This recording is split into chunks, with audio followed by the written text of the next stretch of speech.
My goodness.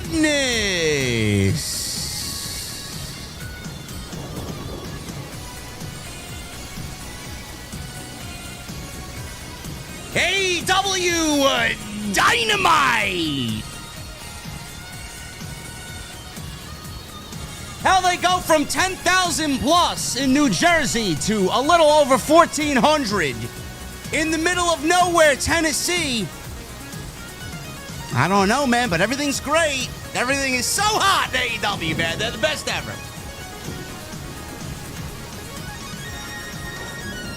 If you were looking for a drop of story or follow-up to Full Gear tonight, I'm still looking for it, bro. I'm still looking for it. Like Christian Cage, man. I'm looking for the peeps. Where is it? Where is it? I don't see it. Continental Classic begins tonight, man. It's great. More wrestling. More wrestling with people that we don't give a shit about. Swerve Strickland's back. He's got Hangman Page by his side. And we got no blood tonight, man. Until next week. I'm going to the venue, man. There'll be no blood at the venue, but there'll be cold beverages on this Thanksgiving Eve, man. Happy hour at the bar tonight. And we're walking into my mother's basement. And on this Thanksgiving Eve, I want to know, what the fuck are you guys drinking? I'll see you over there.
Why has Triple H been so successful?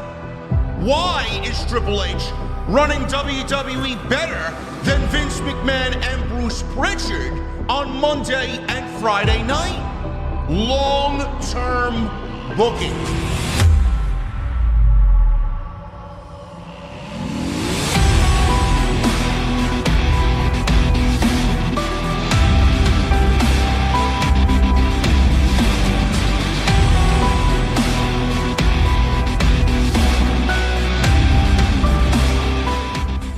What is going on, guys? Thank you so very much for joining me right here on Off the Script. This is your AEW Dynamite post show for November 26, 2025. I am your host, JD from New York. As always, coming to you live from the OTS venue inside my mother's basement.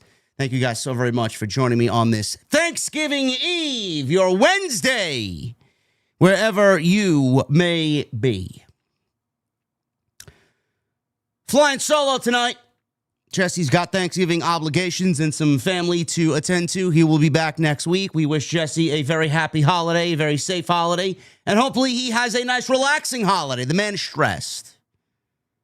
So hopefully he has an extra glass of Crown Royale on the rocks to enjoy his day tomorrow. We wish Jesse the best, and he'll be back next week, and we'll get a full-fledged Collision Corner right here on your Dynamite post, as you usually are accustomed to.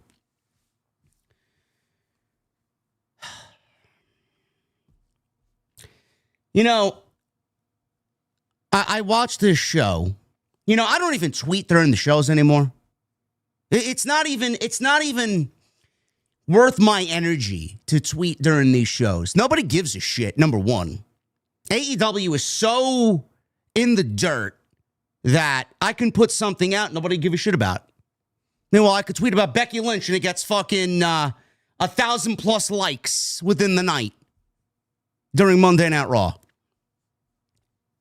I don't even tweet during these shows anymore, which in turn actually has now made me focus a little bit more on the show, whereas I'm usually in my phone and I'm doom scrolling and I'm texting away and I'm watching YouTube videos while Dynamite is on, and I'm looking up every now and then to see what's going on. I watched this show with wide open eyes tonight. Wasn't the worst show. Wasn't a bad show. But I was hoping for a little bit more. Now, asking for a little bit more with AEW is a little dangerous because they usually give you too much. But when it comes to these television shows, it almost feels like they don't give a shit about what they're doing on Wednesday and Saturday with Dynamite and Collision. I am a fan of the Continental Classic. I think the Continental Classic is a great idea. I wish the WWE would actually adopt a yearly tournament with some substantial stakes on the line. Something tangible at the end of the tournament.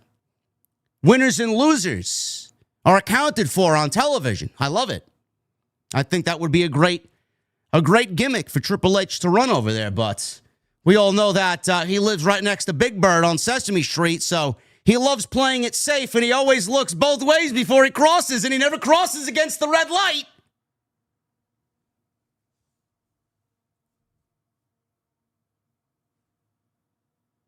The Continental Classic is always, I don't want to say great television. It's always quality television.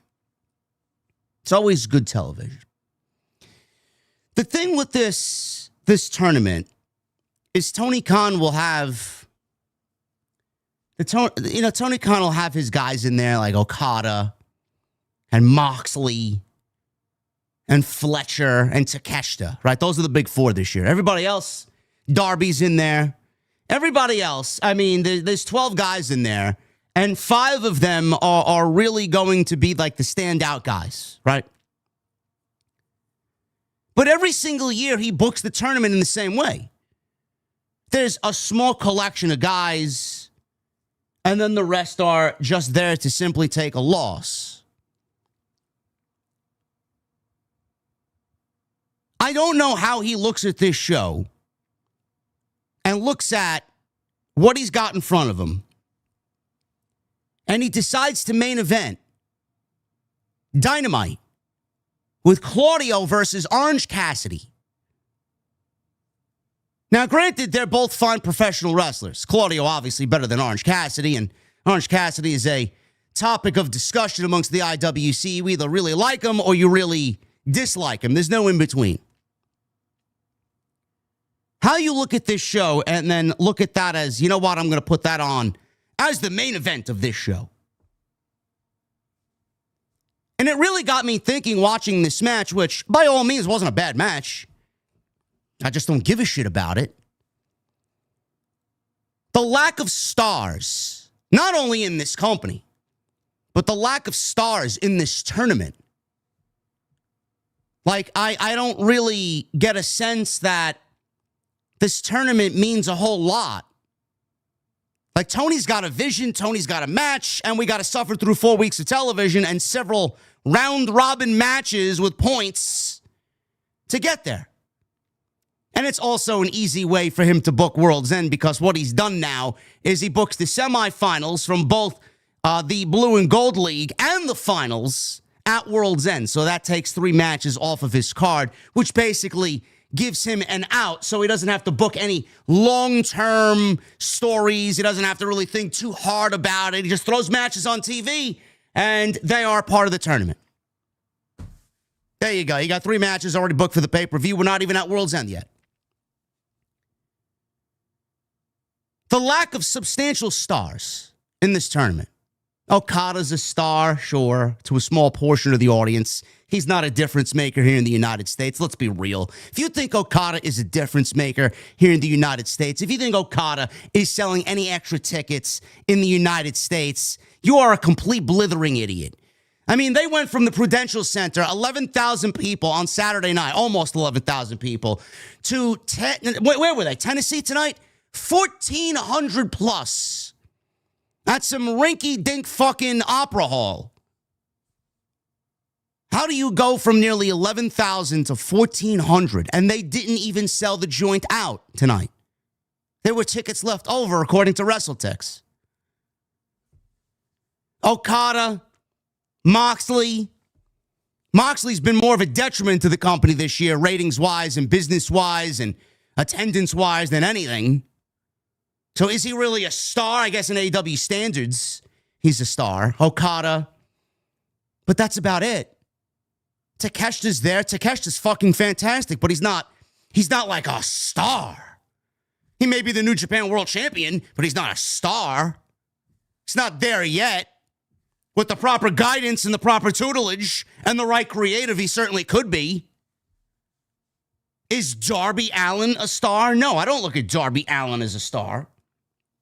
I don't look at Darby Allin as a star at all. For AEW, he may be, but outside these walls, I don't look at Darby as anything more than just another fucking stuntman on national television, killing himself every single week to elicit a pop.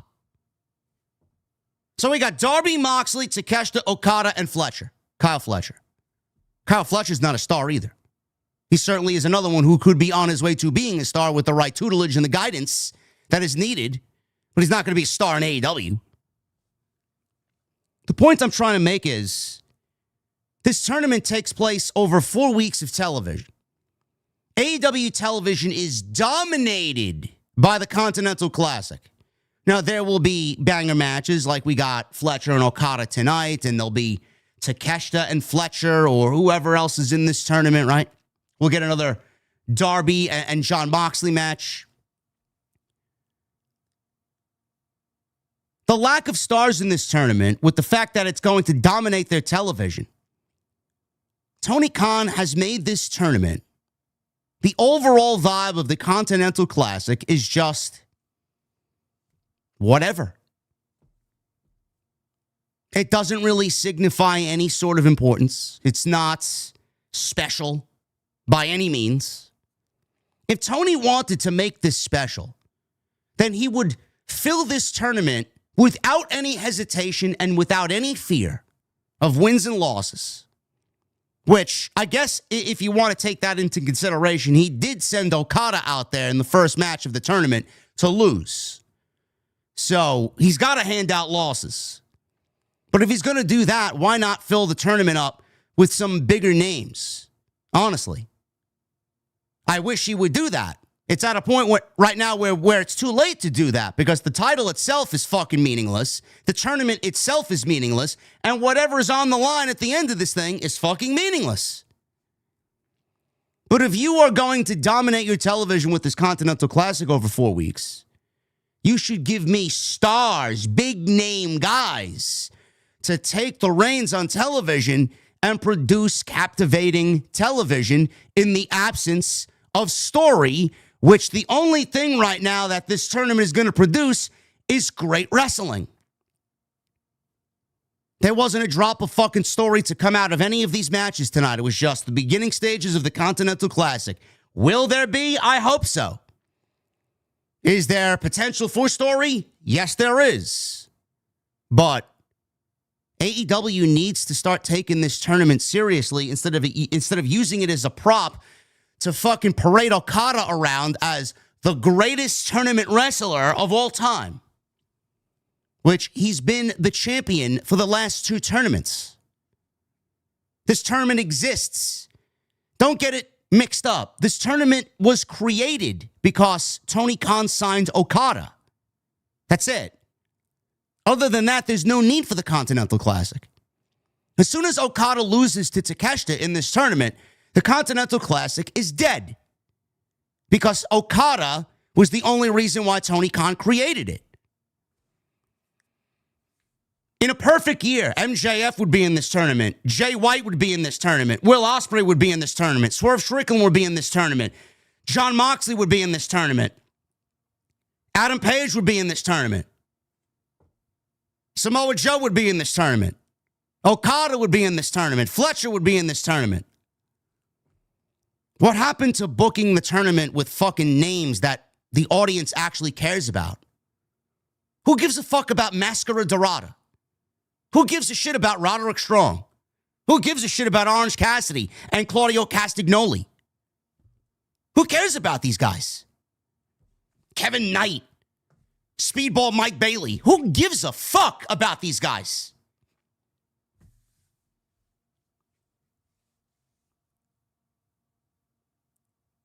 Tony Khan created the tournament because he signed Okada and he wanted to push the narrative of Okada being the best tournament wrestler of all time. So for every year that he's been in AEW, this Continental Classic has been his. Okada holds the Unified Championship. They unified the Continental Championship and the International Championship at All In Texas between Okada and Omega. Match number 5 between them. They made a big deal about it. The only reason why Tony Khan also signed Okada was to get this match on American soil because Tony Khan's a fucking mark. And for some reason, he thinks the majority of the pro wrestling audience gives a shit about Okada and Omega here in the United States when they're both at the tail end of their careers and we're never going to produce a match like the other 4 that they had. He unified the International and the Continental Championships, meaning they are no more. Okada paraded around with the unified title, and he still paraded around with the Continental and International Championships even after a unification match. The International Championship was the All-Atlantic Championship. Tony changed the name. He changed the name from the All-Atlantic to the International Championship. The International Championship, just like the All-Atlantic Championship, was going to be defended across the globe. It was supposed to be defended in Japan, in Europe abroad, in Mexico, wherever AEW had a partnership, on the Indies.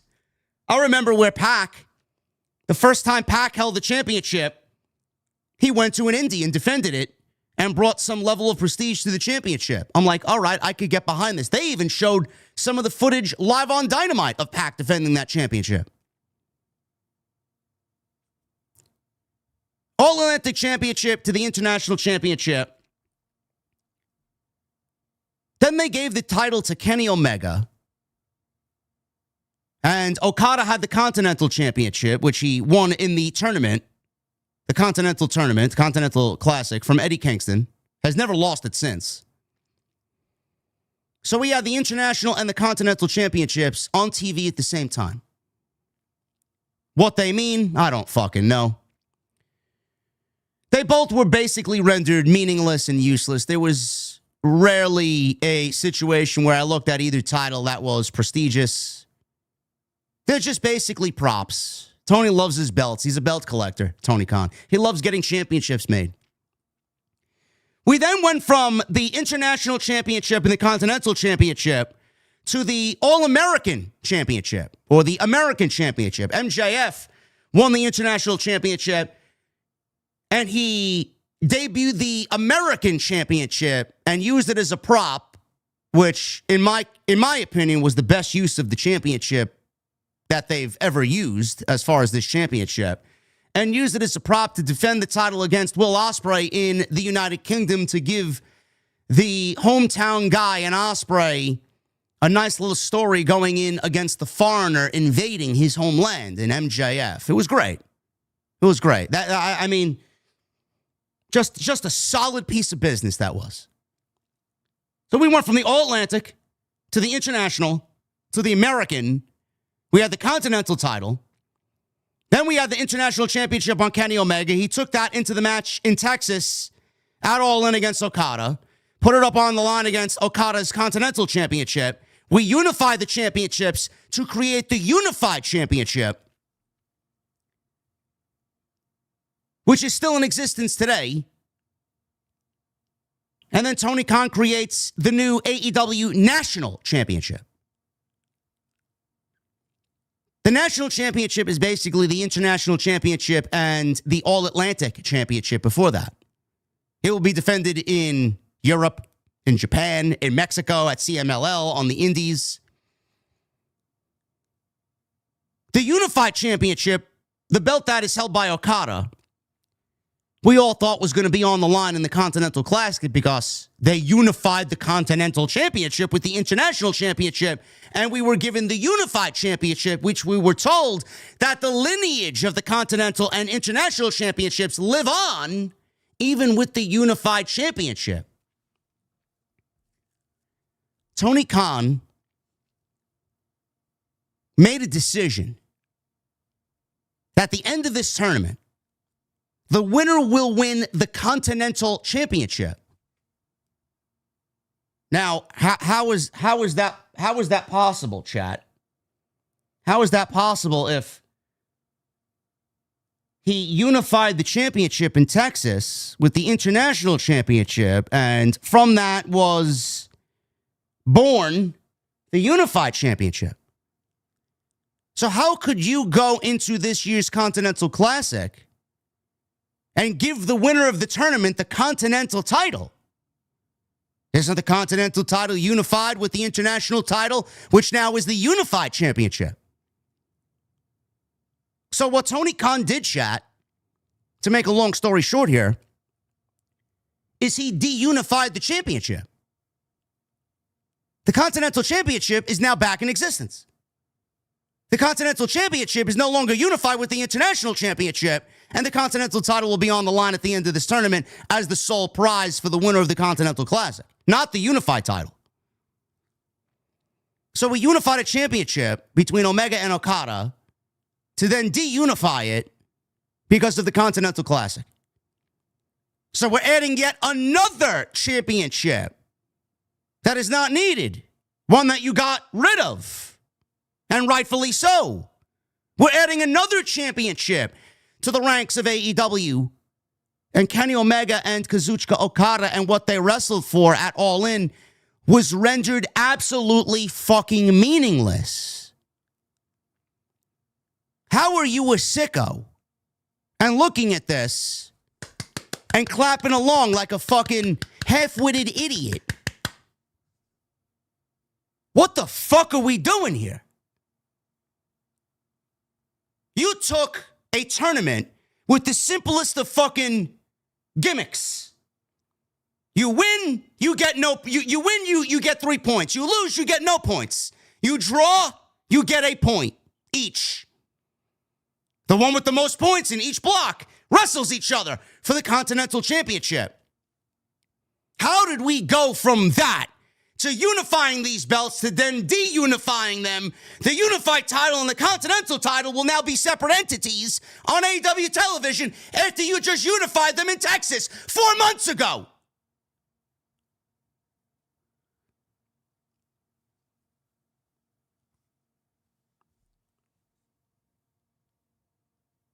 Then you want to know why the ratings are in the fucking toilet. Then you want to know why people have abandoned watching this show. Then you want to know why people are not returning to watch your show, because you continue to make fucking stupid decisions like this. All you had to do was fix the fucking tournament coming out of last year's tournament. But what does he do, Chad? He goes right around and does the same thing again. Even worse this year. The Continental Classic has gotten worse year over year over year. There's no star power in this tournament, which equates to boring television. And then he de-unified the fucking championship that he unified 4 months ago, and that's going to be the sole prize at the end of this tournament.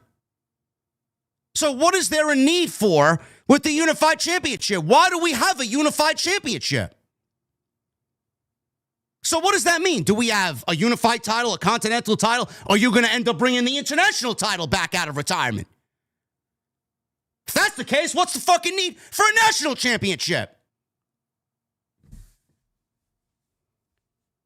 All you had to do, tournaments, you got one that happens before All In, the Owen Hart Memorial Tournament. They actually made a good decision for that. The winner of that tournament gets a championship match at All In, Texas. Tony got it right this year. The tournament took place, the finals took place at Double or Nothing, which left him plenty of time to sell a story between the winner of the tournament and the champion going into All In. That's fine. And then he's got the Continental Classic to end the year, which is competed for at World's End, their final pay-per-view of the year. So instead of making this tournament feel important, you've now made a mockery of what you've done with Omega and Okada. You added another championship to the ranks of championships that seemingly never ends in this company. And you got a tournament with little to zero star power, which equates to boring fucking television.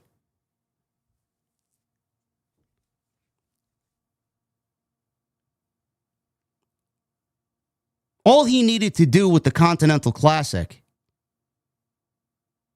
was keep Okada out of the fucking tournament. That should have been the fucking vision. Why does the Continental Champion, or in this case, the Unified Champion in Okada, why does Okada need to wrestle in this fucking tournament? He's the champion. Shouldn't he be the fucking prize at the end of the tunnel? Why are you taking up a tournament spot with the champion when the champion should be wrestling the winner of the tournament? I don't know. I never understood that. Like, what does the champion have to gain by wrestling in this fucking tournament? If I'm Okada, why am I wanting to wrestle in this tournament? I own the fucking title. So I gotta wrestle 4 weeks of fucking television in hopes of losing my championship and giving myself a lesser odd of even being there at the end. It doesn't make any mathematical sense. Why is he there?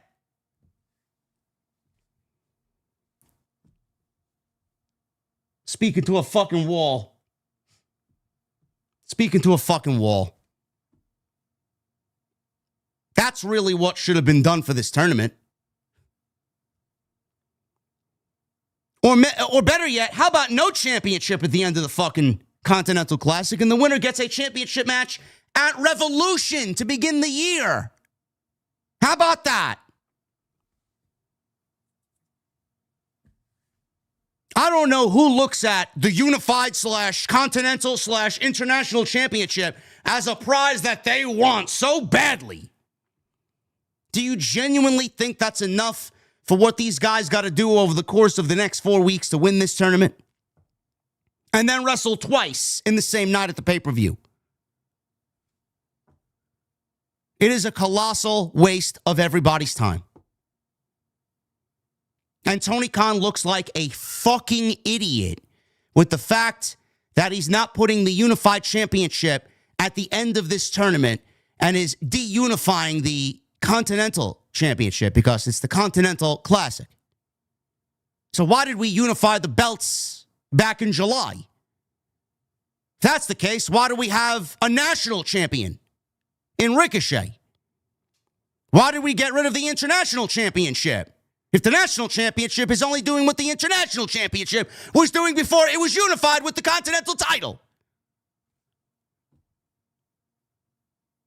And then I got to hear from the sickos, oh, Tony's got a vision. Tony is definitely long-term booking. Tony Khan couldn't long-term book a trip to the fucking bathroom. I don't know what you're missing, but this is not long-term booking. He almost forgot about what he did in July. Or maybe he didn't, and he just doesn't give a shit. He does what he wants because he's fucking made of money and he pisses money. Well, I could get whatever belt I want made. I don't understand it. That's your Continental Classic, chat. That's your Continental Classic. We got some decent matches tonight, but I mean, the level of competition in this tournament, I mean, who gives a fuck about any of these guys? Like, how are you emotionally invested in this? Like, you want to bring in the audience to watch your tournament. Who the fuck is going to watch for Speedball Mike Bailey? Who's going to watch for Máscara Dorada? Can you make it any more fucking clear that he's only there to lose? He's basically what Commander was last year in the tournament. He's just simply there to take a loss. And he's basically what Mark Briscoe and Jay Lethal were in the first tournament, where they basically mostly went winless.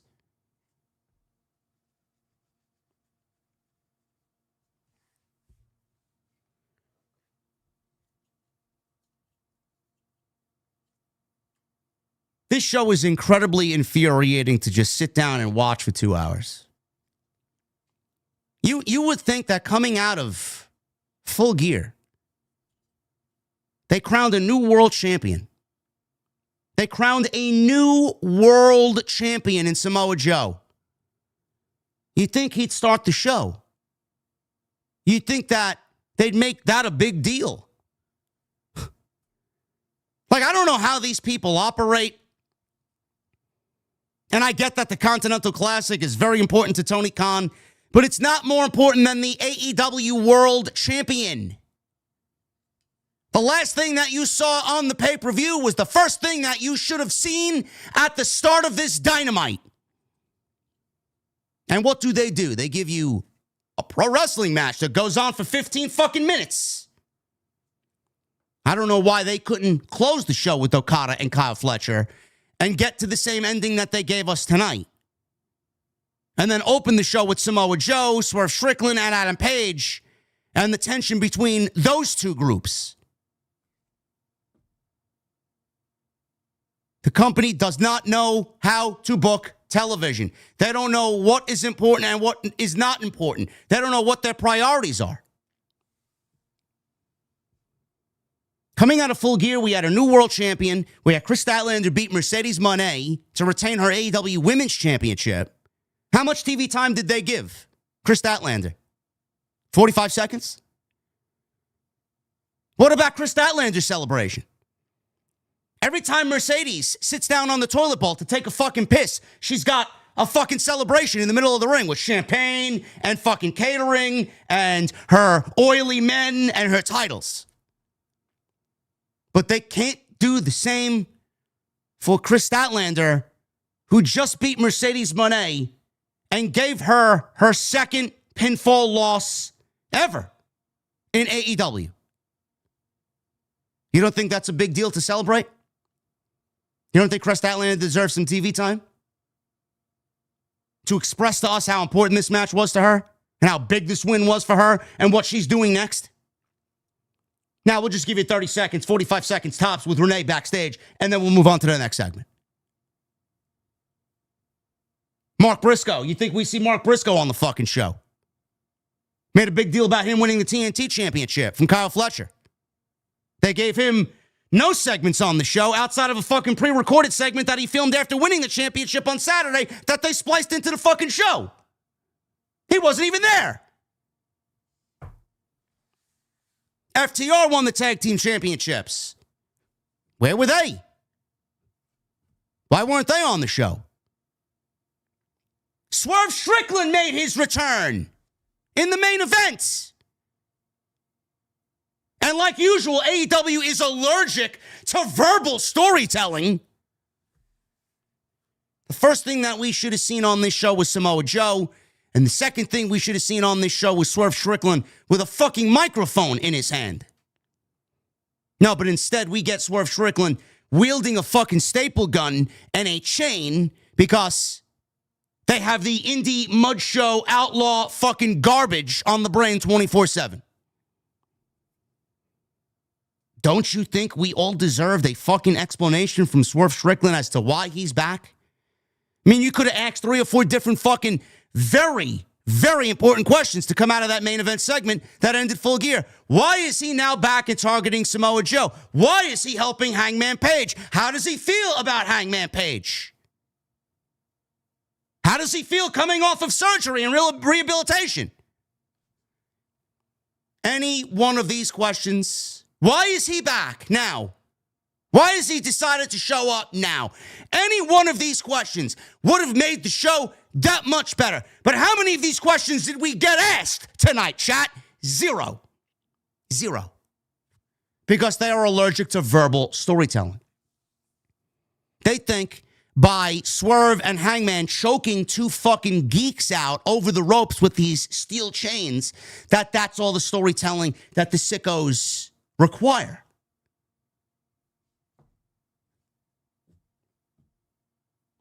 You and I are watching a completely different show.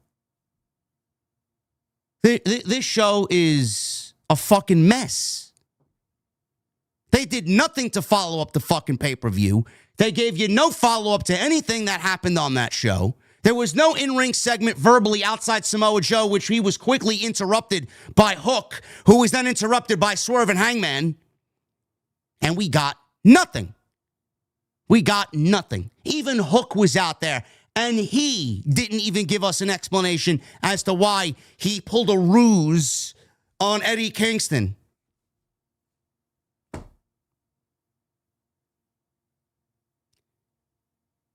The quicker you understand that this company is absolutely incapable of telling any meaningful story, the quicker you will understand why I do what I do on here. And this is just not an AEW thing. This is very much a pro wrestling thing in 2025.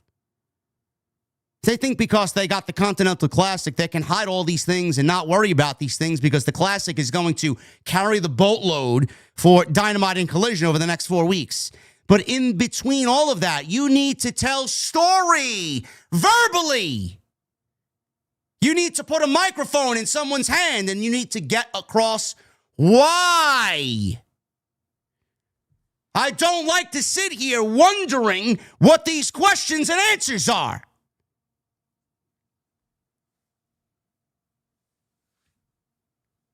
We're going to go over what happened tonight.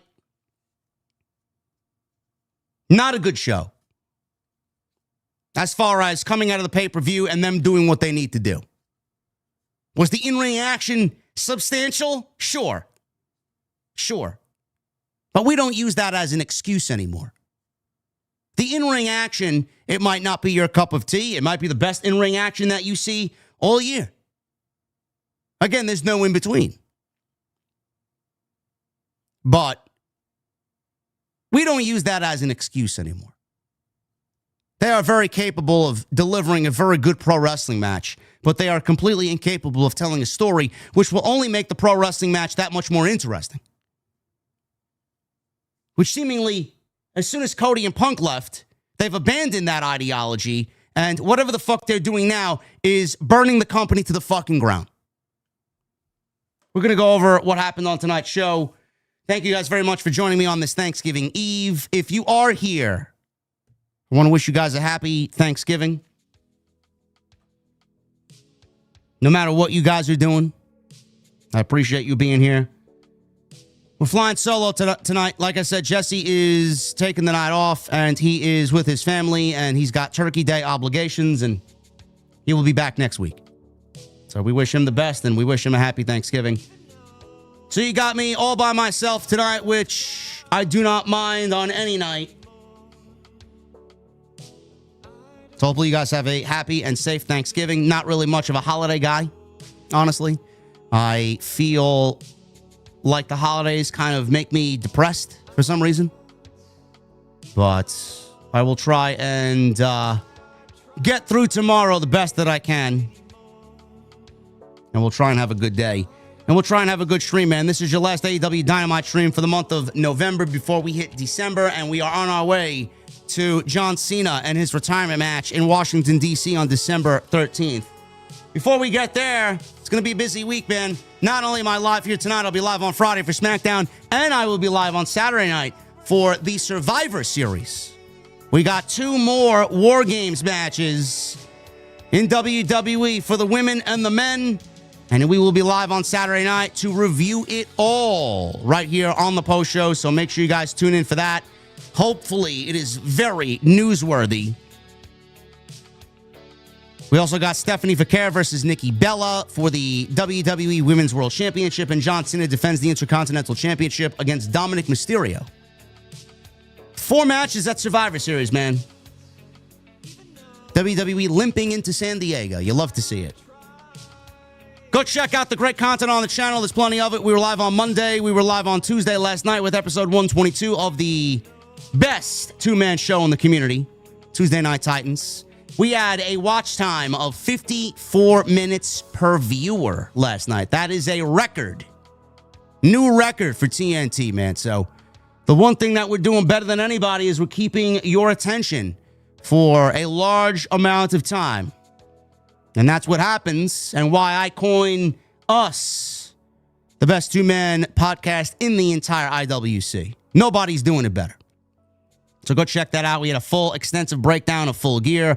We talked about preview and predictions for Survivor Series. And we went over Old Man Bret Hart, who had some very intriguing comments about several topics. That's all on yesterday's TNT episode 122. It is on the homepage. So go check all that stuff out. And tonight, we are sponsored by Blue Chew. BlueChew.com, code JD at checkout. Make sure you guys sign up using that promo code JD. Get your free sample. All you have to do is pay the $5 shipping and handling. Super chats are open. Get them on in. We'll hang out at the end of the show. And please, let's try for 750 likes. We got 400 in right now. 750 is a very modest goal. Let's try and get that thumbs up number up. And also, if you guys are watching, please leave a comment down below. It helps out the channel when recommending it to new viewers. So please go and do that and let us know what you thought of tonight's AEW Dynamite and the start of the Continental Classic.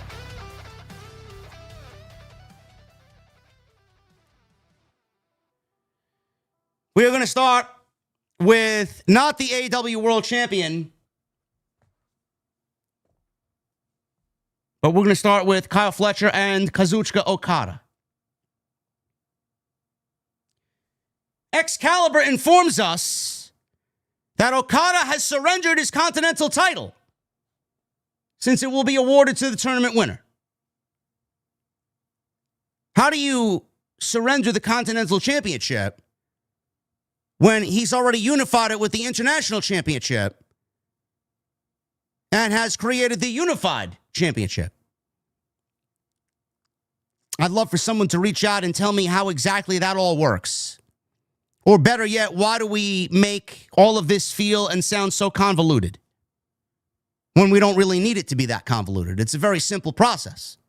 Tony just refuses to change. He wants to do what he wants to do because he feels like he's got all the money in the world to do it and fuck everybody else. But I can very well sit here and say his show fucking blows every single week and how he's a fucking clueless idiot every single week. It's laughable. It's a fucking comedy show. Okada and Fletcher are both a part of the Don Callis family. They are both a part of the family. So they both fake handshakes to start, but catch each other with kicks. They worked a very slow pace, believe it or not, to start this match. So they both back each other up to the ropes, and then we get a clean break before they start trading shoulder blocks. Fletcher absorbs a big boot, and it was able to take Okada down. Fletcher went up top for the big move. I think he went for an elbow drop. He took too long. Okada shoved the referee Rick Knox into the ropes, crosses Fletcher, hits him with a drop kick to the outside, and we go into a commercial break. Okada controlled during the break. He tried his elbow off the top rope. Fletcher returned the favor by shoving Knox and crouching Okada and follows with a huge superplex. So they tried to trade moves here. Fletcher went up for the Okada elbow drop. Okada shoved Knox, and Fletcher hits the turnbuckle on the way down, crotching him. Okada went up, and he tried to do the same thing, but Fletcher shoved Rick Knox. He crotched Okada and then followed it up with a superplex. So Fletcher starts ramping up the offense, flying corner forearm, big swinging back suplex. He goes for a cover. He gets a 2 count. Okada countered a powerbomb into an air raid crash, neck breaker. He goes up top for the elbow, but again was cut off. Fletcher tried another superplex, but Okada sent him crashing to the mat and finally hit the 0 hang time elbow. He just falls from the top rope. He don't jump. You ever see someone not jump off the top rope while delivering an elbow drop? He just kind of jumps up there and he just falls right down. That's why Jim Cornette calls him a lazy sack of shit. He doesn't do anything.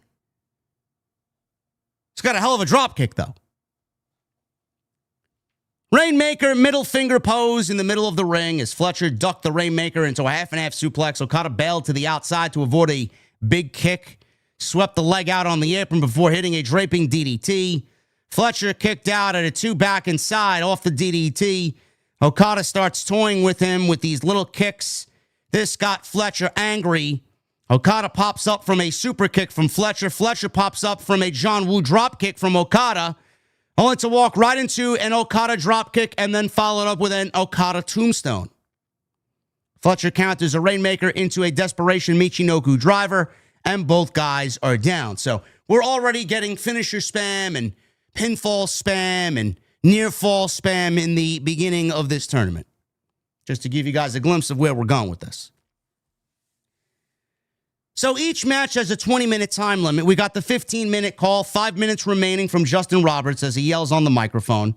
Both guys are up on their feet. Okada ducks a rolling lariat, gets a backslide, maintains some control, hits a Rainmaker. Okada went for the big home run shot, reversed the tombstone into a long dart. Big sit-out power bomb, goes for a cover, he gets a 2. Flying leg lariat to the neck. Okada nearly took Knox's head off with the Rainmaker, but he stopped short. Okada gouged Fletcher's eyes. Fletcher caught a Cazadora roll-up, and he flash-pinned the Unified Champion in Okada. And believe it or not, Kazuchika Okada already suffers a loss in the first match he wrestles in the Continental Classic. Kyle Fletcher gets 3 points, and Okada is at 0 this week. Both men shake hands. Don Callis is on commentary. Congrats, Fletcher. Before checking on Okada, they shake hands. Like I said, Okada teased the middle finger, but Fletcher, he's not Okada's enemy. He's not Konosuke Takeshita. He doesn't have any professional jealousy or envy towards Kyle Fletcher. So he gets away with a Okada not giving him the finger. And that was basically it. Kyle Fletcher's got 3 points. Okada's got 0. And that was an okay match. I mean, they didn't fucking light the world on fire here. Nobody's going to be talking about it at the water cooler tomorrow at work. It was a good match. Have they had better? Yes. I believe they wrestled last year in the tournament, and it was actually a better match last year in the tournament, but it was late in the tournament. It wasn't in the start of the tournament. I believe Fletcher also beat Okada last year in the tournament, if I'm not mistaken, before he wrestled him in the finals or in the semifinals. I think it was Okada going on to wrestle Ospreay, and Ospreay lost the finals to Okada. But I do believe they wrestled last year. So Fletcher wins, Okada loses. That's a pretty big, shocking defeat here. And that was the way Dynamite started. We go from that to $1 million footage of the money match at Full Gear. The Young Bucks reunited when Kenny Omega is shown. Lexi Nair is shown outside of Omega's locker room where he opens the door And he's surprised to see her there. It almost came off as if he didn't know this segment or interview was even taking place. He was actually surprised to see her standing there. He opens the door, and he says it's a complicated answer as to whether the Elite is reunited. Omega was once fooled by Don Callis as well, so he'd be a hypocrite not to take that into account. And if his friends are willing to accept him for his faults, and if the fans are as well, who is Omega to say the Young Bucks don't deserve a second chance? Omega closes the door. Lexi Nair stands there for a little bit, very uncharacteristic and very awkwardly, only for the Young Bucks to walk out of the locker room that Kenny Omega was back in, and they told Lexi Nair, "What's up?"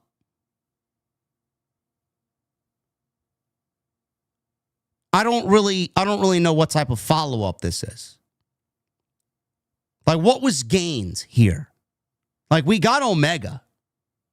Omega basically said, I've been fooled by Don Callis, and if everybody is willing to accept him for his faults, and the fans are as well, who's to say Omega can't say the Bucks don't deserve a second chance? So he gave a very mature answer. But the Young Bucks standing there saying, "What's up?" This is why people have dropped watching the show altogether. None of this is interesting. Do any of you find their juvenile and fucking repetitive friendship and the drama surrounding their friendship, does anybody find this interesting? 5-6 years later, it seemingly feels like every storyline regarding the Elite is them breaking up, getting back together, them not being friends, and them becoming friends again. How is anybody genuinely interested in any of this? And where does this go? Like, if they wanted to give us an explanation, why didn't they square away some TV time to give us an explanation about this and what their desires and future goals are now that they're back together and got the band back together? Do they want to own the tag team division and do what they used to do? Do they want to go for the titles now that FTR has them? Are they going after the trio championships with Omega or maybe Jack Perry? What is the end goal here? They got back together to do what? The only thing I could possibly think of is they got back together so that it's more content for their fucking stupid YouTube show that nobody's watching. Once upon a time, being the Elite was newsworthy and funny, and actually, you can't miss a week. Who's watching Being the Elite in 2025 going into 2026? If you are, you need to go get your fucking brain examined. Seriously. The Bucks don't do anything to enhance television. They actually drive the ratings in the demo down. Kenny Omega's on his last fucking leg. He's on his last life, really. Nobody knows how long he's going to be around. He's recently stated that he's contemplated retirement. Who gives a fuck? Who cares? You reunited the Young Bucks with Jack Perry, Luchasaurus, and Kenny Omega. And the one team out of those 5 guys that I want to see advance in the tag team division is Jack Perry and Luchasaurus.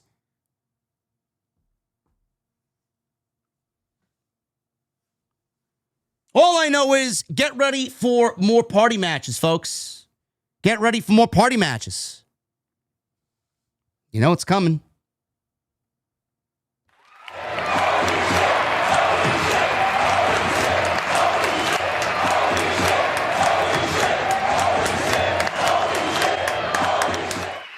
Oh my goodness, we got a Billy Bomb! $100 super chat from our guy, Billy. He says, "What's up, OTS family? JD and Jesse, happy Thanksgiving to you and your families, and prayers to the 2 National Guard members that were killed in a terrorist attack." Yes, I saw that while I was scrolling social media tonight. Thoughts and prayers on this holiday for both of them and their families, for sure. Billy, I'm sorry to hear that, brother. I know that means a lot to you. And we thank Billy for his services and for his support here in this fine community right here on Off the Script.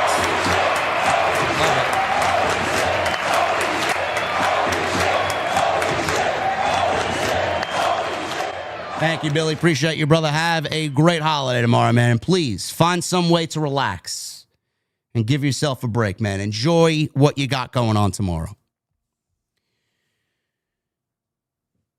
Highlights of the TNT title match at Full Gear with Mark Briscoe defeating Kyle Fletcher to finally win the championship. Briscoe was bloodied, as was everybody else on that show Saturday. Bloodied backstage after the match, saying he lost the most important thing to him, his brother, his other half. It's been a long road since, not knowing if he'd want to continue wrestling without him, but realized he had to do it for them. Failure after failure, loss after loss, but there's a time and a season for everything. So when family is on the line, his crew, the conglomeration, it changes everything. This title is for his real family and his road family. It's for Delaware, and he looks up and says this one was for his brother Jay. This was a great promo. No matter how many times AEW beats the hardcore, bloody, indie, outlaw, mud show garbage into everybody, one thing can shine through that. Mark Briscoe's great. Mark Briscoe deserved it, and everybody is happy for Mark Briscoe to finally win some championship gold after busting his fucking ass in 2025. He's great. The way we got there was not.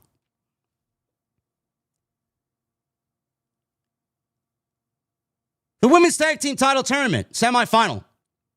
We got Willow, Nightingale, and Harley Cameron, the Babes of Wrath, against Julia Hart and Skye Blue, the Sisters of Sin. Semifinal match here.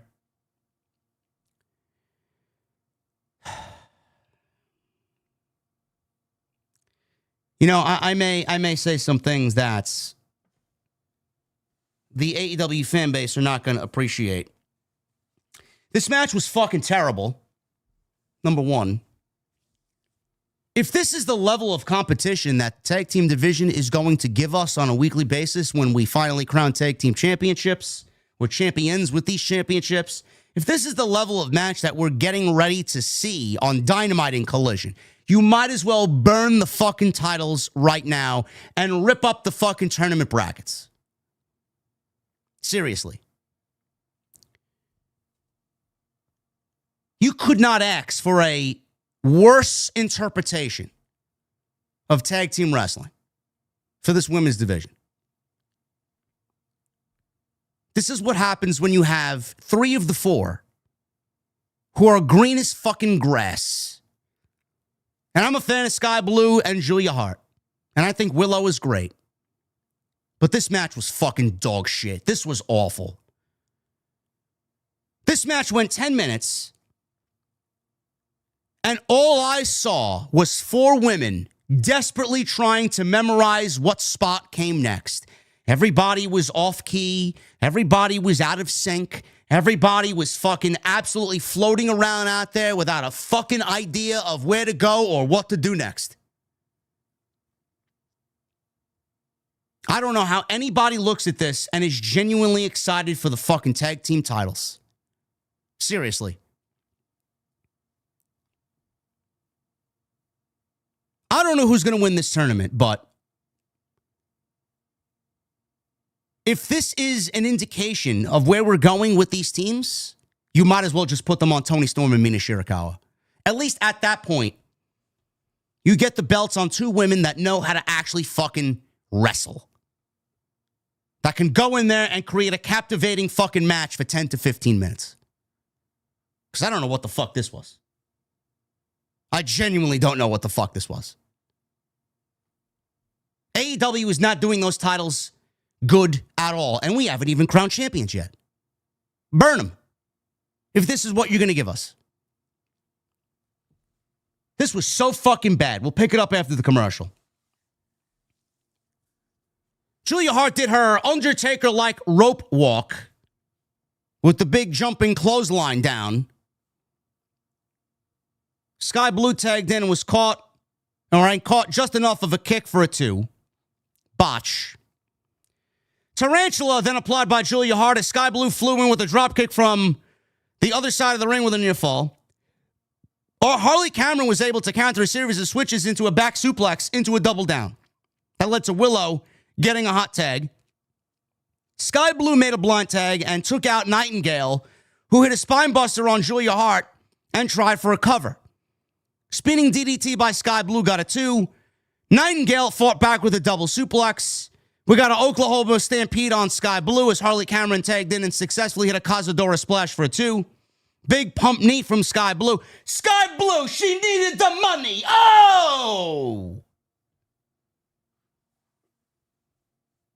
She'd be better off being the brunt of a fucking Dice Clay joke than wrestling in this fucking match tonight.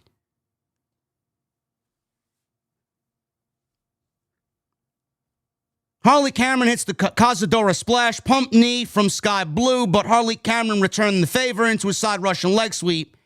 Was cut off in the corner as Skye Blue got a cheeky Nando's kick. Powerbomb by Blue. And this is where I just rolled my eyes and said, all right, man, enough of this shit. Julia Hart goes up top. And we got Harley Cameron laying on the mat, flat back.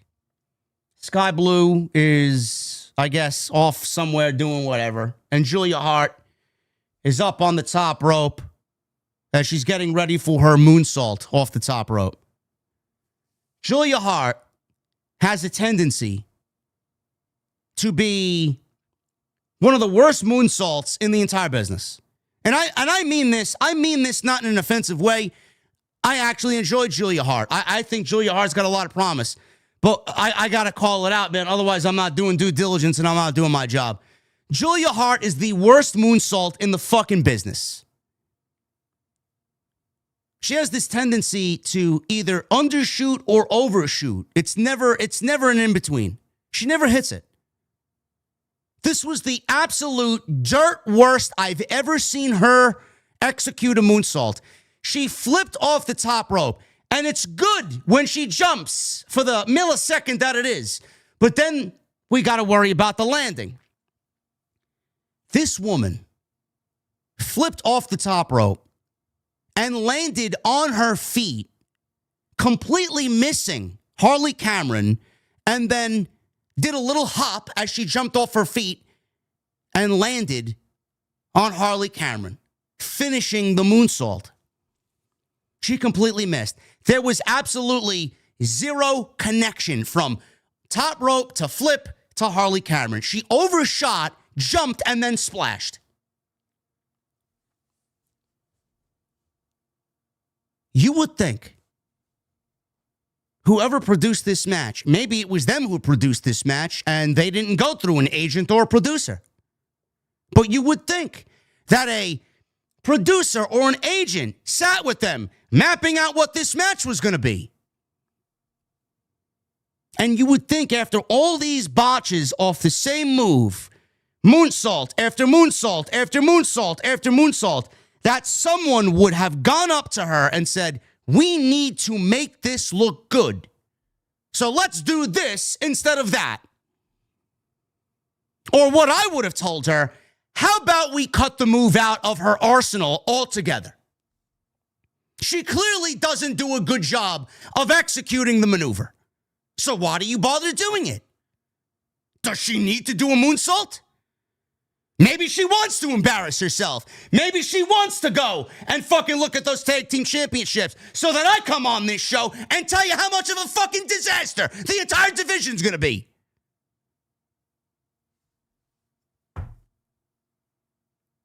What the fuck are we watching and what the fuck are we doing? Is there nobody there that watches this and tells her, Julia, maybe we should do something else?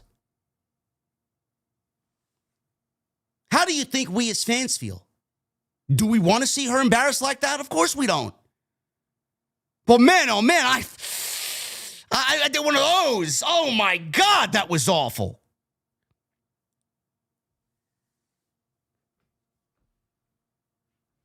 Holy fucking shit. I remember when Charlotte was doing her moonsault, the one that she does to the outside where she like grazes her opponent when she comes on down. Like the only thing that connects on the moonsault is like Charlotte's fingernails grazing her opponent. Like she's brushing her hair back. Every single time she did it, I'm like, stop doing it. Stop. It doesn't look good. Then you got to hear the fucking absolute garbage on commentary. Michael Cole or Corey Graves or whoever. Jimmy Smith, who was there. Charlotte is the most superior athlete in the entire WWE. Give me a fucking break, bro. Are you fucking kidding me? With that moonsault?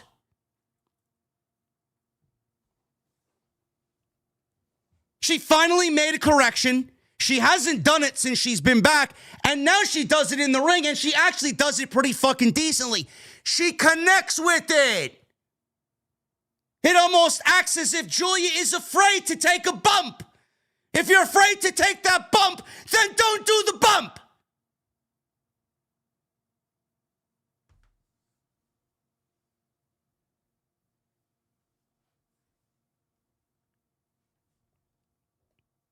So she misses the moonsault.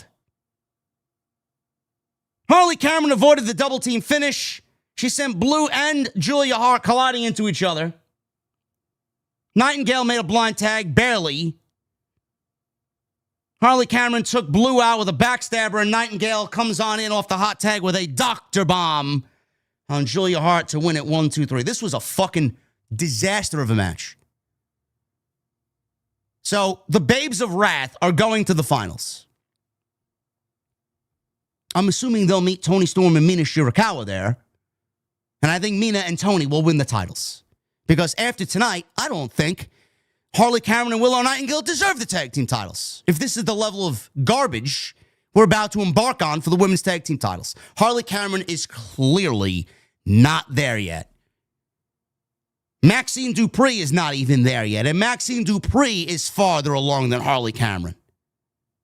Let that sink in. The Ops. We got their world title celebration here as Samoa Joe is the new AEW World Champion. Love how Tony Schiavone didn't mention the AEW Men's World Champion, Samoa Joe. I don't think Samoa Joe will even bother with that fucking nonsense. It's the AEW World Championship. Samoa Joe, by default, is the Men's World Champion. We don't need to label it the Men's World title when we all know what Samoa Joe is holding. He's not holding the Women's World title.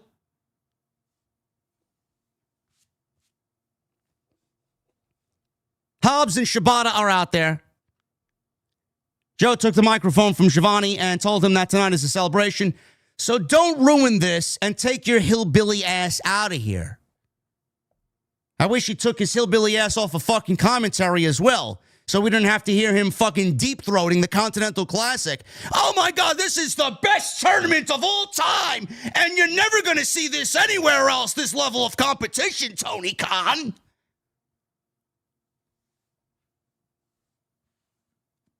Before Joe could say anything else, Swerve Strickland shows up, pulled up in the arena with Prince Nana, handing him a staple gun, and told him, go get him, boss.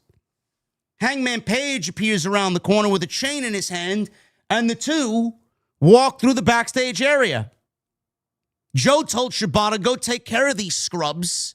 So he went to go take care of them. And the Ops Dojo clowns, you know, all the guys that Swerve beat up at the pay-per-view on Saturday, some dojo they're running over there, more like a fucking clown circus.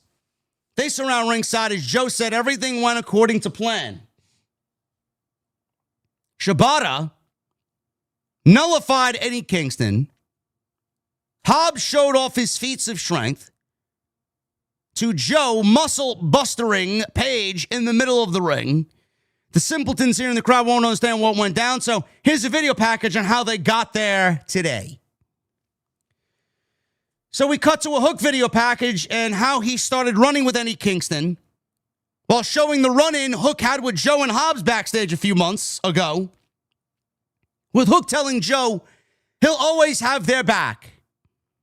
Hook turning on Page at Full Gear and helping Joe win the world title was shown.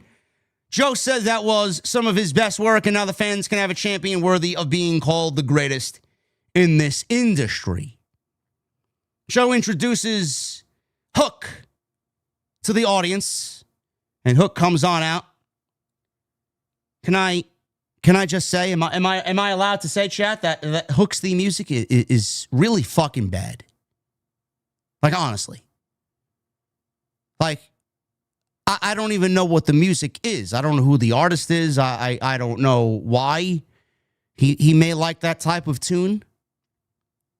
It may fit his image, he thinks. I just don't think it constitutes as a pro wrestling theme. Like, I'm going to see Mark Tremonti sing Sinatra on Long Island in a couple of weeks. It almost sounds like something that he and the band would perform. Hook comes on out. He hugs the Ops. He hugs Joe. Hook said Joe was right. All these rednecks are too stupid to realize that he's the greatest second-generation wrestler this business has ever seen. Listen, I'm a fan of Hook, bro. I'm a fan of Taz. But let's be real. Who are we taking, chat? Dominic Mysterio or Hook? Give me a break. Seriously. Braun Breaker or Hook? You make the call. It's all right to be confident and cocky, but let's be realistic. No, he's not. Could he have an opportunity to be that? Sure. With the right opportunities and the right growth, I absolutely think he could. Come on. Swerve Strickland's new music hit. Not a fan of it. He's walking in through the crowd around the mezzanine and around the bar area. Page's music then hit. After a quick drink, Page and Strickland start wasting the Ops Dojo members like they did on Saturdays. Page smashed a bottle over someone's head. Page and Strickland rush to the ring as the Ops bail, leaving their dojo geeks to once again get destroyed. The chain and the staple gun here came into play. Page and Strickland hung members of the dojo by their necks with the chain as referees rushed to the ring to stop things, and Joe and the Ops leave. So Samoa Joe said not a fucking thing. Hook said not a fucking thing. And Swerve Strickland and Adam Page said nothing at all. This is what I call ineffective storytelling. They tried to tell a story from this week into next, and they ended up doing nothing. Why is Hook back with Samoa Joe? What made him dump Eddie Kingston and join Samoa Joe? Was this a plan all along? How did this plan get started? When did it get started? Where were the seeds planted for something like this to be played out? Why is Swerve Strickland back, now eyeing the World Championship? Why is he back with Hangman Page? What is his feelings towards Hangman Page after seeing Hangman Page win the World Championship thanks to Swerve at All in Texas? I just asked 7 fucking questions, and they couldn't be bothered to give you a fucking drop of storytelling in this entire segment. Yet you want me to sit here and openly fucking glaze this show.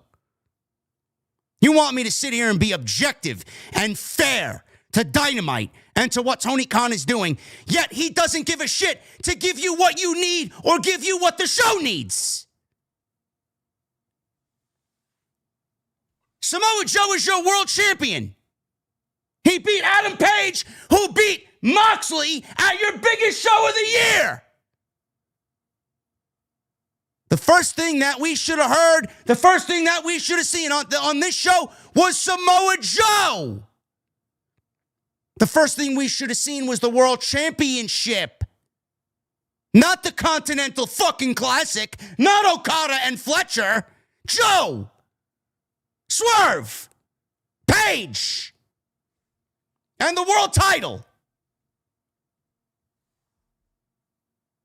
There's nobody in this company that looks at this line sheet and says, boss man, maybe we should switch things around. Oh, okay, Tony Khan, let's do that. That sounds great.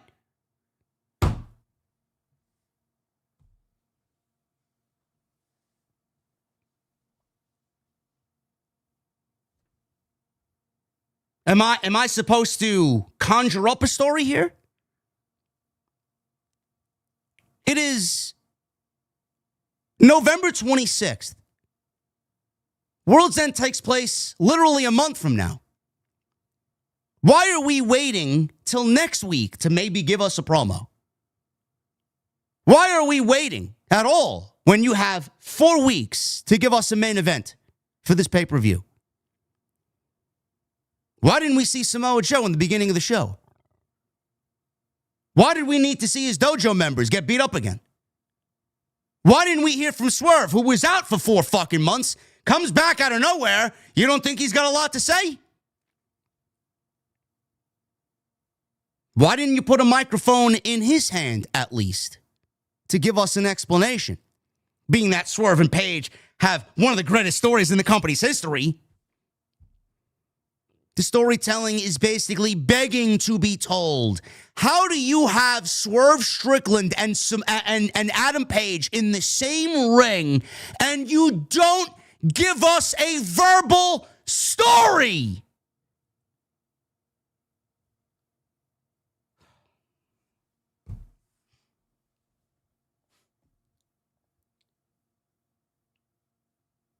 I give up, man. I give up. This show sucks. This company is never going to get back to where they need to be. Ever. Swerve ain't gonna help. MJF ain't gonna help. Hangman ain't gonna help. Ospreay ain't gonna help. Bro, that's it. That's it. Ospreay wasn't a draw when he was there healthy. Swerve wasn't a draw at all during his World Championship run. Even MJF suffered to get ratings. And he was still the highest rated segment every fucking time he came out there. But it was in the 600,000 range. Now they're fucking below 500,000. None of these guys are going to help AEW get back to where they need to be. There is only one thing that is going to help this company get back to where they need to be. And that is Tony Khan removing himself from all creative completely. I just don't know why he can't be the money man. I don't know why he can't hire people that are going to fucking do what he needs to do. We're looking at a company right now that is fucking going in the opposite direction of which they should be going. We're looking at a company that sold over 10,000 tickets to Full Gear and then show up the following week with 1,400 plus in some fucking rinky-dink auditorium in middle of nowhere, bumblefuck Tennessee. Your overall audience over the last 2 years has been cut by 60%. Blood and guts at the fucking Greensboro Coliseum couldn't draw flies to shit. Meanwhile, you were in the same building last year for Sting's retirement and you filled that fucking place out with 18,000 people. Blood and Guts 2 years ago did 9,000 at the TD Garden, and you couldn't even combined reach that number over the last 2 years for Blood and Guts. Blood and Guts did 600,000 in the ratings, and the week after Blood and Guts, they were below 500,000. Where the fuck did everybody go? No, but everything's great. Everything's great in this company. The more you tell me everything is great, the more I'm going to fucking expose you for the liar that you are. The more people think that this shit is great, the more I will sit here and openly criticize your fucking product. I've given you exactly what you needed to do from the eyes of a real fucking fan. And I gave you legitimate questions as to why things weren't done tonight. This is not coming from the mouth and the mind of a hater. This is coming from someone that genuinely cares. But how much could I fucking care when the people in charge don't even fucking care? They don't care. Everything that I project on this show in front of this camera, it goes in one ear and out the other. Yet I'm the bad guy. I am blacklisted. I don't get invited to scrums. I don't get invited to phone calls. The entire locker room has a fucking JD Wanted poster in the back with a fucking knife through it. I got all these guys coming at me on social media when they want to fucking pick a fight. I dare anyone to watch what I say and prove me incorrect. You will have a very difficult time doing that. We don't just speak gibberish here. A lot of what I say holds a lot of validity and genuine concern. Where is the story? How do you have Swerve and Paige on the same show, in the same building, in the same ring, and you don't give me a fucking segment? A verbal segment. The one thing that this show needs is more verbal communication and more verbal storytelling, which they are allergic to doing. It's almost as if it's written in the bylaws of AEW. Yeah, we can't do that here. It's almost like they follow Tony Khan and the way he conducts interviews. Oh, I can't really give you an answer to that, but everything's great. Don't listen to the criticisms. Don't listen to the people that genuinely care about the health of your program. We live in a day and age of social media in 2025 going to 2026 where this information is readily available. I can tell you with a straight fucking face looking you dead in the eye, nothing about anything that's happening here is great. And all the Meltzer 5-star matches are not going to save you from what's coming next. You're looking at a Warner Brothers deal that's probably going to end up in the fucking lap of Paramount, who's in bed with UFC and TKO, who's also in bed with WWE. How you could sit there and be fucking so coy and so calm and cool and collected with the fucking fake wrestling media. Bro, do you realize what is happening? You are in a room and the walls are closing in. Everything is getting smaller and smaller and smaller and smaller and smaller.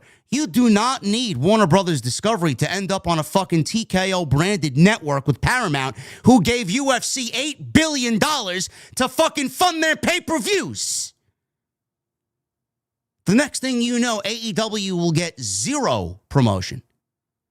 And when that time to renew is up, AEW is not going to get a fucking dime, because the people at the top are going to be listening to the people who own TKO. And why do we want to promote the enemy, and why do we want to promote someone else's business when our business is the one that we should be promoting? Continue to fail. Continue to look at what everything is going on here and how you're conducting everything on Dynamite and lie to the fucking media. Nothing is great. Where are you going to go? Where are you going to go? This company's going to be fucking dead in the water when those TV rights deal is up. And Paramount owns Warner Brothers. Dead in the water.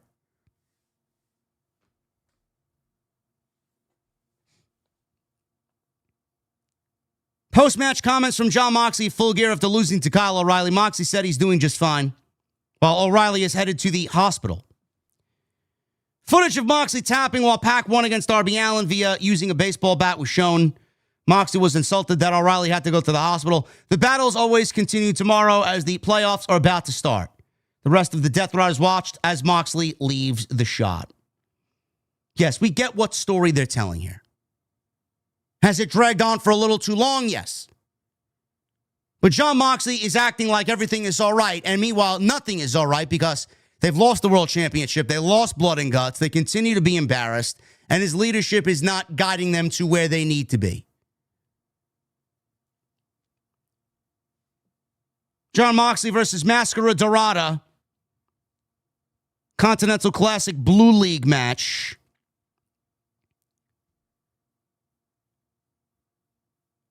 Jon Moxley out of his element here, man. There wasn't enough blood in this match. There wasn't a fucking weapon to be found here. There wasn't kendo sticks. There wasn't a table. There wasn't a chair. There wasn't thumbtacks. There wasn't a fish tank. There wasn't glass. There wasn't a fork to be found. The guy had to actually wrestle. And a clash of styles here with the Lucha in Máscara Dorada. Chat, were you interested in any of this? Or is this one of Tony Khan's specialties where he makes a Continental Classic match and you could walk away knowing what exactly is going to happen and who's going to win and who's going to lose? Máscara Dorada is only here to take a loss, to give everybody else 3 points while he gets 0. He'll be lucky to win one match. One match. Dorada countered a Death Rider into an inside cradle. Thrust kick planted Moxley. He went up top, hits a 450, but Moxley kicked out. Zero interference here, so Moxley is fighting for his life. Dorada went up top again, tried a shooting star press. Moxley got the knees up, applied a chokehold, and Dorada passed out. Post-match, Marina Shafir came to the ring immediately to check on Jon Moxley. All of a sudden, timeless Tony Storm's music hit, and she made her way out to confront Marina Shafir and Jon Moxley. Tony Storm told Johnny that his eyes weren't deceiving him. This is timeless. Tony Storm, the toughest, most resilient, least bitchy person in the ring. Despite Moxley's love for cargo pants, Storm likes Johnny. But whereas he operates in fear and hate, she operates in love, which is far more violent than he could ever imagine. Tony Storm would love to stay and shout all night, just as gals, but she has a message for his cave woman daughter, Marina Shafir. As per the Love Bomb's victory at Full Gear, their stipulation must be brutal enough to exact their revenge while entertaining the sickos. This is exactly what she said. And after 4 nights straight, she rolled over and saw her sweet Mina. And Mina comes out to the stage looking very lovely this evening was Mina. And she said her early Christmas gift is the heads of these 2 slop tarts, Marina and Megan Bain. Next week, Tony Storm and Mina versus Marina and Megan Bain. No tags, no countouts, no disqualification. Hardcore holiday death match.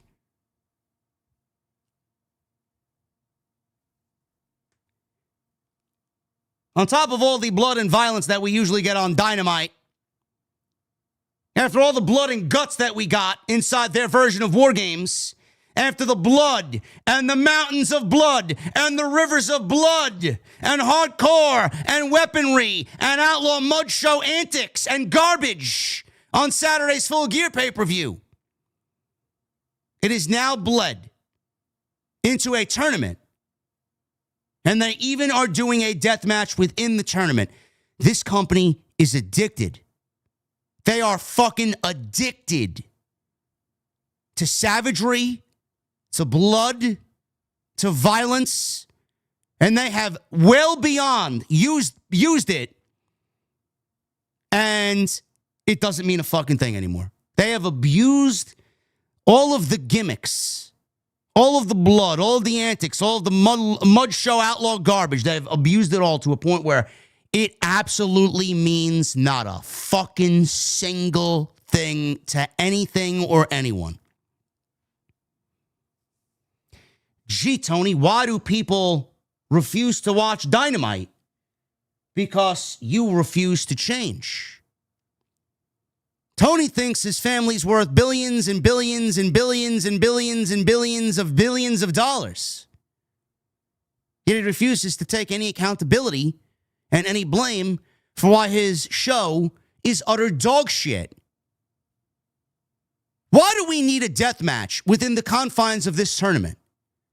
Why do we need a stipulation for a match that already has a stipulation? The stipulation is quite simple. It's as simple as a fucking kindergarten kid could book this fucking shit. You win, you advance to the finals. You lose, you're eliminated. What else do you need? What? Can we do anything on this show with story and no violence, story and no blood, story and no deathmatch and plunder and garbage and weapons?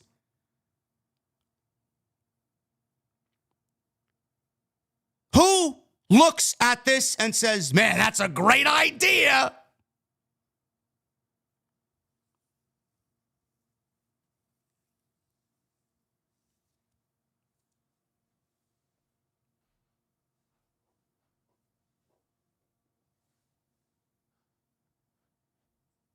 Jon Moxley beats Máscara Dorada.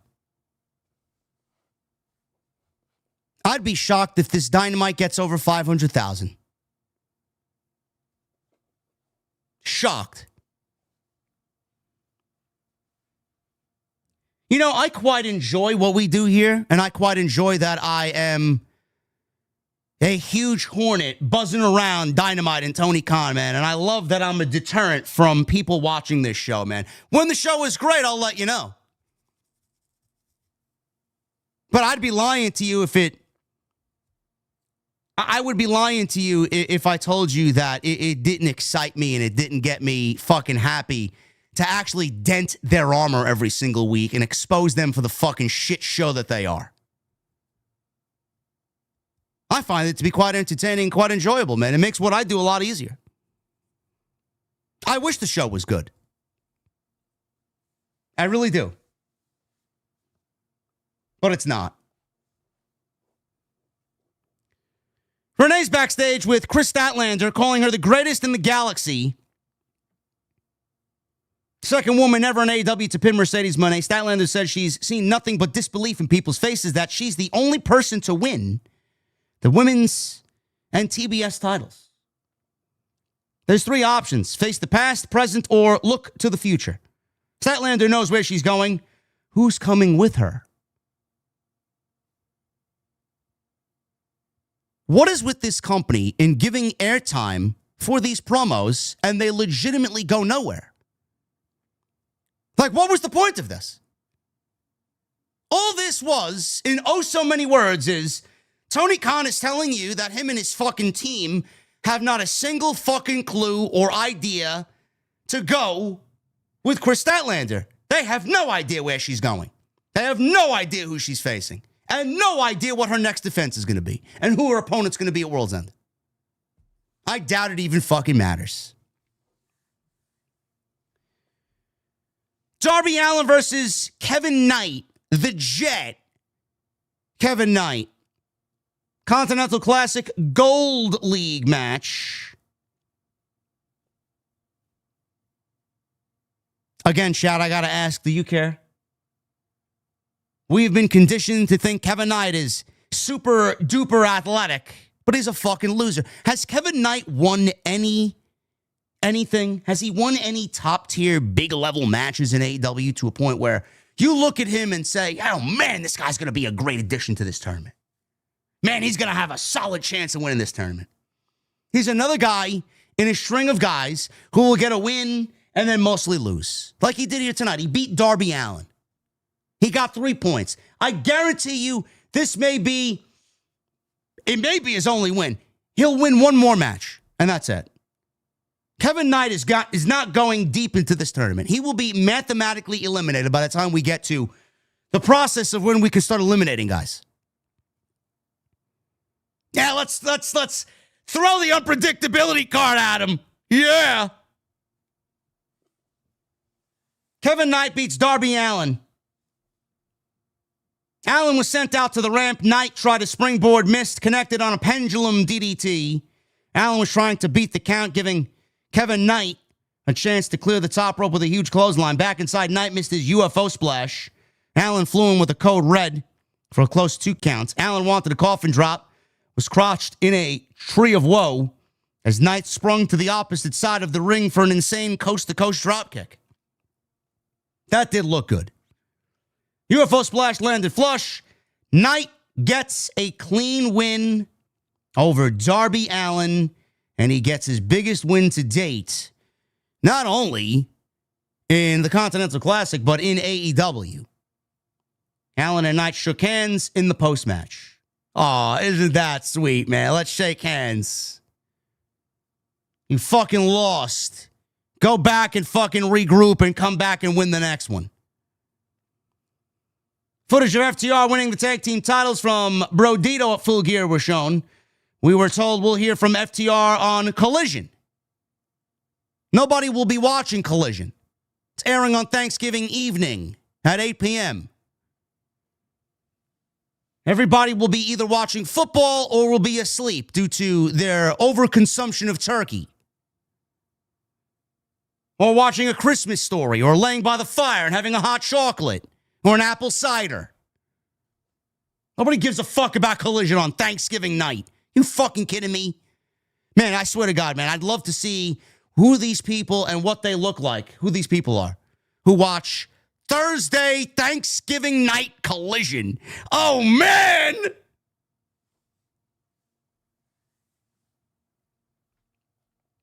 Eddie Kingston was backstage. He said he doesn't want to talk about Hook. I mean, that's great. It goes right in line with everybody else that didn't want to talk about anything coming out of Full Gear. So join the party, Eddie. He heard Samoa Joe mention his name, which is cool. He's not in line for a title shot right now, but he will if he takes his boy Shibata out on Collision. It's cool of Eddie Kingston to think that if he takes out Shibata, he's in line for a championship match against Samoa Joe. Keep dreaming, Eddie. That may be the title match at Full Gear, man. We don't even know. Maybe too soon to do Paige and Swerve going after Joe for the title. It may be too soon to do Swerve and Joe for the title. They may do Samoa Joe and Eddie Kingston for the title and play it safe because they need Eddie to take a loss so that they continue that title reign. But gee, if you wanted to build that up and start planting the seeds for that, maybe they'd have Eddie Kingston cut a fucking promo in the middle of the ring and tell us and express his feelings towards why Hook betrayed him.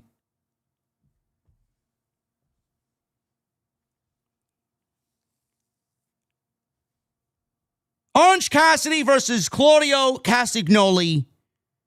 Continental Classic Blue League match. This was the main event. The main event of Dynamite was Claudio and Orange Cassidy. I'd like to know the inner workings of Tony Khan's brain, where he thinks that this is actually a main event match for a weekly television show, his A show, in the main event. Like, why couldn't we open with Joe and the title and close with Okada and Fletcher? You know, being that Okada's the fucking Continental Champion and all.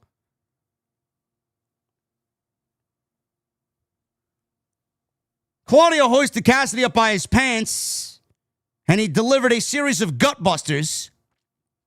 He tried this one too many times as Cassidy finally was able to counter into a DDT. Cassidy went to the pockets, hit a snap drop kick and a punt kick. He was unable to get beach break. Claudio missed the charge, posted himself, giving Cassidy a chance to the tope DDT. We go from the outside back inside. Stun Dog Millionaire hits. Cassidy went up top. He leapt into a huge Claudio uppercut. The anvil elbows from Claudio connected. He then wanted a neutralizer. Cassidy tried for a beach break, but Claudio countered into the giant swing. Big home run uppercut missed. Cassidy hit an orange punch. Claudio wanted a pop-up uppercut. Cassidy hit an orange punch midair, and then finally hits the beach break for two. Cassidy threw off the elbow pad, wanted a final orange punch, missed. Claudio took him out with a big-time lariat. Cassidy countered with a neutralizer. Well, he countered a neutralizer into a hurricanrana. As both got up, and Claudio finally hit a huge, massive pop-up European uppercut for the win. So Jon Moxley and Claudio have 3 points in the tournament, and they are both in the same league. Post-match, the rest of the Death Riders come out to the ring to celebrate Claudio's victory as Renee Paquette is in the ring. She says Claudio is the only one to compete in all 3 Continental Classics. When Wheeler Yuta trash-talked and started brawling with Cassidy, the Death Riders end up beating Orange Cassidy down in a big gang attack. Marina took Renee out of there. Roderick Strong, Kyle Fletcher, Konosuke Takeshita, Kevin Knight, Speedball, Mike Bailey, and Máscara Dorada all hit the ring and have a big giant brawl until Dorada does a huge moonsault onto a pile of fucking idiots on the outside who just look up and wait for him to jump. Okada is watching on from the ramp while Cassidy takes Yuda's face off with an orange punch. The Death Riders retreat as Fletcher and Takeshita are regrouping, with Takeshita pointing up at Okada and Pac, staring down Bailey to end the show because Takeshita has a problem with Okada and Pac is wrestling Speedball on Collision Thursday. Does Tony Khan think that a big brawl with all of the field of the Continental Classic tonight is going to get us excited about what's to come for the tournament? Have you ever seen? You know what I look at when I see endings like this? This is the absence of creativity. He thought that this was a big sell for the Continental Classic. Yeah, this will really rile him up and get him excited for the tournament to come. All I looked at is a man who is absolutely bankrupt of ideas. Who gives a shit about any of these guys brawling with each other? Who? The story is Moxley. The story is Claudio. The story is how they look at Moxley from this point on. Will he lose? If he's the leader that he says he is, he won't lose the fucking match. That's the story you should be telling, yet you muddied it all up with Máscara Dorada and fucking Speedball and Kevin Knight. Claudio gets 3 points. Orange Cassidy, 0. So Kyle Fletcher and Kevin Knight win. They are 3 points. Okada, Darby, Pac, and Speedball have 0 points. They are in the Gold League. The Blue League, Moxley and Claudio, who are in the Death Riders together, have 3 points. Máscara Dorada, Orange Cassidy, Konosuke Takeshita, and Roderick Strong all have 0 points. Cassidy and Dorada lost. Takeshita and Roddy will wrestle on Saturday. Collision Thanksgiving night looks like this. Eddie Kingston versus Kazuchika Shibata. Tekla, Jesse. Tekla. Tekla will wrestle Tay Mello. Pac will wrestle Speedball. And Takeshita will wrestle Roddy. That is a Gold League and a Blue League match. FTR will speak after winning the Tag Team Championships. And we'll have a promo from Ricochet as the new AEW National Champion. I would be very cautious about promoting a Ricochet in-ring promo. Nobody's going to be watching your show to begin with. You don't want any less to be watching if Ricochet is going to be promoted for a promo. Dynamite next week. Timeless Love Bombs. Tony Storm and Mina versus Marina and Megan Bayne in a holiday hardcore death match. That is the AEW Women's Tag Team semifinal. And Jon Moxley versus Claudio will take place next week in a Blue League Continental Classic match. Poll in the chat. Let's see what you guys say. Out of 1,200 votes, 77% thought tonight's Dynamite was a thumbs down show. And I'm very concerned over the 23% thumbs up. Who are you? And what the fuck are you doing here? That is your AEW Dynamite coverage tonight, right here on Off the Script. Thank you guys very much for joining me this evening. Did I entertain you, or did I entertain you?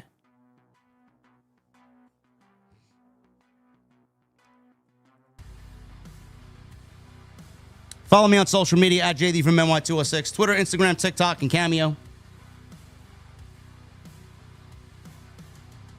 Hit that subscribe button down below. Turn on the bell for all notifications. Go check out all the great content on the channel. There is plenty of it to catch up on. We're going to kill the last week here of November. Monday night, we were live for the Lame Duck Go-Home show for the Survivor Series. And last night, we had a great episode of Tuesday Night Titans like we usually do. Great discussion. Episode 122. Go and check that out. It is on the homepage I will see you guys again Friday live after SmackDown, which right now I'm not looking forward to because it sounds like an awful show. And it will be a game time decision on if I cover it or not, honestly. Because it sounds and looks so awful.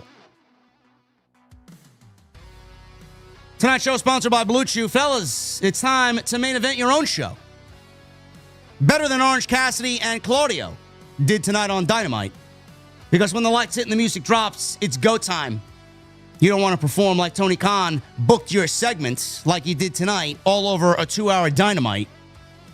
You want to come in strong, confident, and ready to put on a 5-star classic. That's where Blue Chew steps in. Blue Chew delivers chewable tablets designed to help you bring stronger, harder, longer-lasting performance to kind of push every superstar dreams of. It's like giving your confidence a WrestleMania entrance with pyro, lasers, and 80,000 people chanting your name.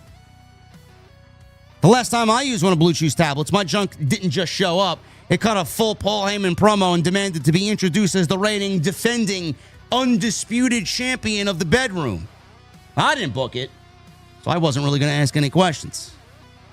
If your current performance feels like a cold open on Collision, Blue Chew is your heel turn that you didn't see coming. This is about your legacy. Or like I used to say, and still say, your third leg. Make sure you guys make your life easier by getting harder and discover your options at BlueChew.com. We got a special deal for all of our listeners right here on the podcast. Get your first month free by using that promo code JD at checkout. All you have to do is pay the $5 shipping and handling. Once again, that's BlueChew.com. Code JD at checkout. All you got to do is pay the $5 shipping and handling. Join Blue Chew's mission to upgrade humanity one thrust at a time. And please head to BlueChew.com for details and safety info. And big thanks to my great friends over at Blue Chew for sponsoring tonight's Dynamite post show right here on Off the Script. Let's get to these super chats. Brendan with a $4.99. JD Jesse, two of the absolute best in the IWC every Wednesday. Let's go. Yeah. Well, you got me alone tonight, Brendan. Jesse will be back tomorrow. Or he'll be back on Wednesday next week. He'll be eating Thanksgiving and having a good time tomorrow, hopefully. Michael Krause with a $2 super chat. JD, Jesse, OTS, hope all is well. Let's go. Yeah. Thank you, Michael. DW Hurd with a 5. Everyone enjoy the show. I'll be watching Stranger Things Season 5.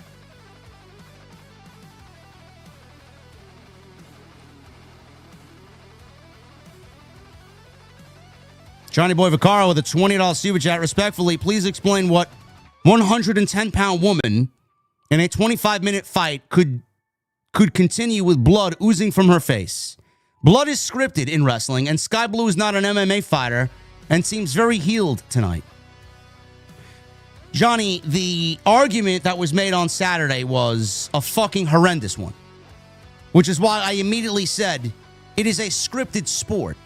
Tony Khan tells us what we are about to see. He has the power to tell us what we see and what we don't see.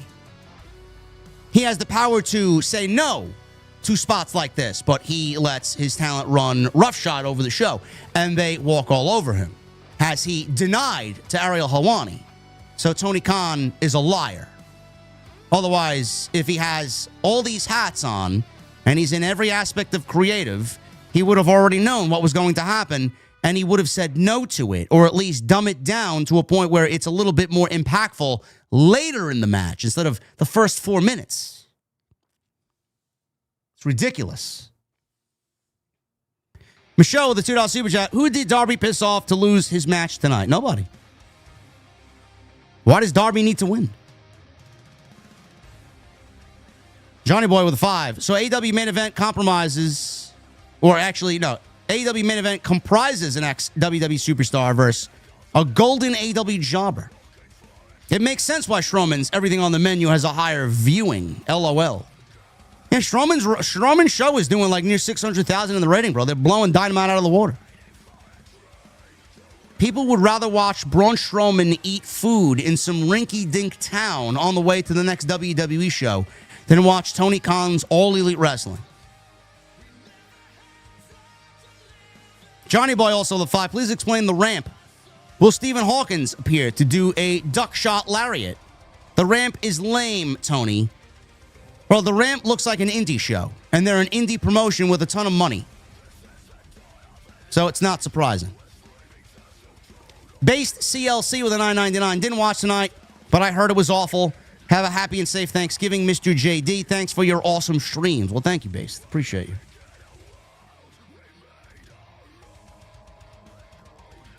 Nick Williams with a 42 months. Look at this guy. Dynamite sucks. The end. Happy Thanksgiving, JD. 42 months, baby. Thank you, man.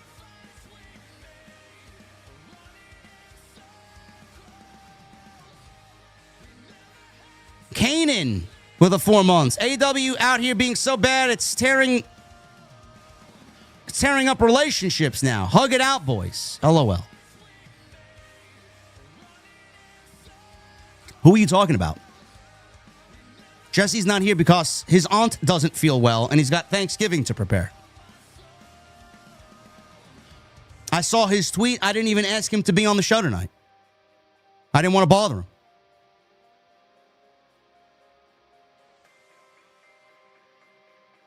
Steph, 497 with a new membership. Thank you, Steph. Indigo. My guy, Indigo, with 59 months, Indigo. Hey, JD, much respect. 59 months, bro. I'm truly an OG. Been working hard, but you know I'm always here. Always a throwback when you fly solo. Happy Thanksgiving. Thank you, brother. You as well. Bill Voss with a 2. Thoughts on AAA getting a TV deal with Fox? First thought in my head was Tony Khan crying that CMLL isn't the one that's going to be aired on Fox in Mexico. Oh, man. WWE even closing the fucking walls in a different fucking country. Tony Brown with a $10 super chat. JD, I appreciate your kind words, brother. I'm a veteran, Army veteran, suffering PTSD, dealing with my only sister passing. Imagine that. Brother, we are here for you every single day, every single week, brother. Make sure you give extra thanks tomorrow at Thanksgiving dinner, man. We love you, bro. Prayers in the chat for our guy, Tony Brown. Clone Force with the 19 months. Hopefully one day, tantalizing Tony, Solo, you, JD, will do a collab and talk wrestling. Every time I say AEW, not the same, I get called the hater of AEW. Well, I mean, the fan base are fucking retarded, and they don't operate the way that normal people do. So, don't take offense to them. They operate under one singular brain cell between all 350,000 of them. That's all that's left. Keith Hobson with 20 in Super Chat. The women's match was a true horror show, but Willow was very, very, very well put together. Happy Thanksgiving, OTS. Willow's great. The rest, not so much. Yurka with a 10. Yurka, thank you for the $10 Super Chat. Major Motions with a $1.99. Does a loss hurt a wrestler's push career? No. How could it hurt? How could it hurt? All they need to do is write stories to make the loss or win matter. People are propelled and enhanced even in losses. They don't know how to do that. Ryan Armstrong with a 2. Who is the worst with storytelling, WWE or AEW? AEW by far. By far. WWE did not have a great year either. This was their worst year under Paul Levesque. Major Emotions with a $1.99. 4 matches for a 3-hour PLE is wild. Bro, those War Games matches are going to be an hour each. Easy.